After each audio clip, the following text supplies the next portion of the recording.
শুনো শিক্ষার্থীরা, আমরা সেন্টেন্স সম্পর্কে আলোচনা করছি। কেমন? সেন্টেন্স সাধারণত অর্থগতভাবে আমরা পাইছি কি 5 ভাগে ভাগ করা যায়। তাহলে 5 ভাগের মধ্যে প্রথমটা হলো কি অ্যাসার্টিভ সেন্টেন্স।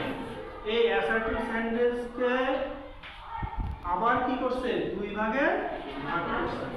তাই 2 ভাগে ভাগ করছে। একটা হলো কি অ্যাফার্মেটিভ সেন্টেন্স, আরেকটা হলো নেগেটিভ সেন্টেন্স। অ্যাফার্মেটিভ সেন্টেন্সটা হলো কি হ্যাঁ বোধক বাক্য, আর নেগেটিভ সেন্টেন্সটা হলো কি না বোধক বাক্য।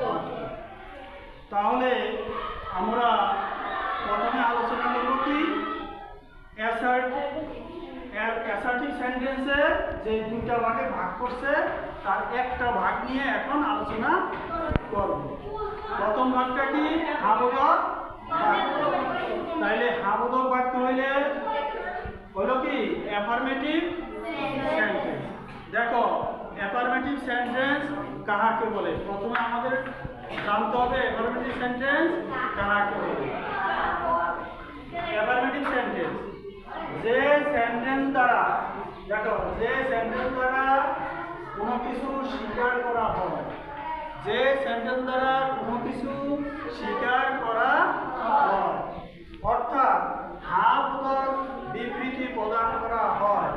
অর্থাৎ কি হ্যাঁ বোধক বাক্য, হ্যাঁ বোধক বিবৃতি প্রদান করা হয়, তাকে অ্যাফার্মেটিভ সেন্টেন্স বলে। বুঝছে না? দেখো এর মধ্যে এই অ্যাফার্মেটিভ সেন্টেন্স কাকে বলে তোমরা পড়ছো তো? কে বলতে পারবা? ফুলমণি বলতে পারবা? দেখি বলো দেখি।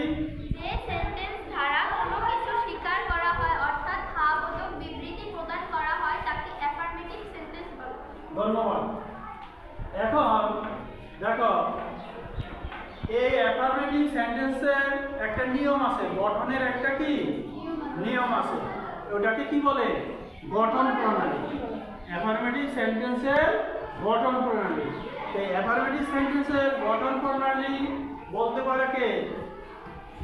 নুসরাত বলতে পারো? অ্যাফার্মেটিভ সেন্টেন্সের গঠন subject plus verb plus extension. দেখছো, তাহলে নুসরাত বলছে কি অ্যাফার্মেটিভ সেন্টেন্সের গঠন প্রণালী হলো